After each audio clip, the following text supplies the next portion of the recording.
सबसे पहले तो I would like to ask you, like, what potential did you find in the female artisans in Sindh? Through your interactions, through your visits, what was it that you saw and got you excited about this space? Should I use this? Assalamu alaikum, everybody. Thank you for inviting me. Thank you, Mami Hassan, for inviting me here.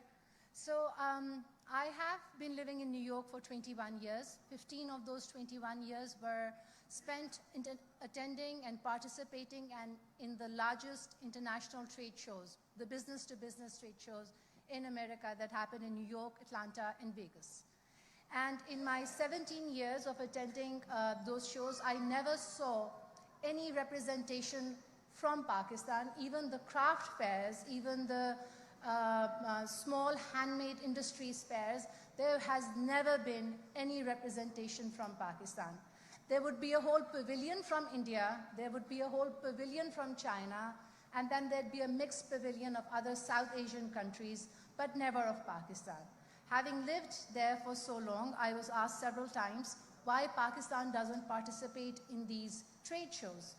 And the reason, I think, I didn't know back then, I think the reason is that despite the potential existing, despite the art forms being beautiful enough, besides the products being competitive enough, it was the professional sort of formation, the organization, the step-by-step approach to improving your products to compete in a global economy.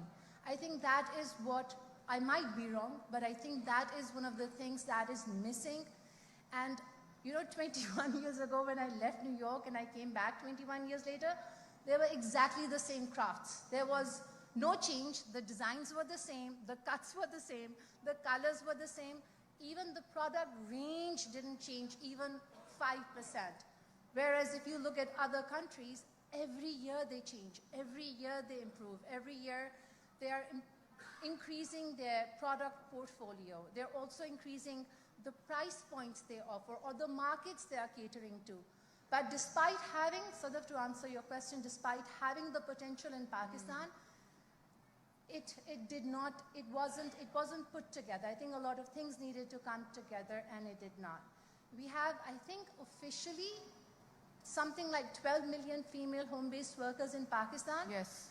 I think the real number obviously is going to be higher, and even though 98% of them earn and support their families, if not completely, somewhat financially, but it's not added in the GDP of Pakistan. Because it's not added to the GDP of Pakistan, they're not considered as workers. They don't have social policies that serve them. They don't have financial access or any other logistical or infrastructure support that is needed to grow. So I think that is, the potential is there. The potential is there to be as good as any other country in the world. You've touched upon also, along with the potential, you've also touched upon the gaps that are there. Would you like to highlight any other gap between women artisans in Sindh and high-end customers in urban markets? Like, what's the gap? Oof. Just few points, because we have 5 minutes more. Yeah, and then we'll move to the rest. So I think the biggest gap is going to be that our women, our artisans, are not exposed to the world. They are not exposed to the market. A product is going to do as well as the market that exists for it. And there is when it will improve and get better. So our rural artisans don't know which market they need to design for, which market they need to cater to. So the biggest issue is this disconnect between an urban market, forget about a global market. They have very limited exposure, so they can't imagine what products to design, how we would utilize it in our urban lives. And also, I think in our homes, in our spaces, how would we really bring those products in? Also, I think, Sadaffe, the most important I noticed is that people are not thinking outside of Pakistan as much as they need to. Yes. I don't think it's any longer an economy that can ignore the global economy, global products, global competition. Like if you're scrolling on social media or if you're searching for any product on the net, when you type in a product, the search will show you things from all over the world.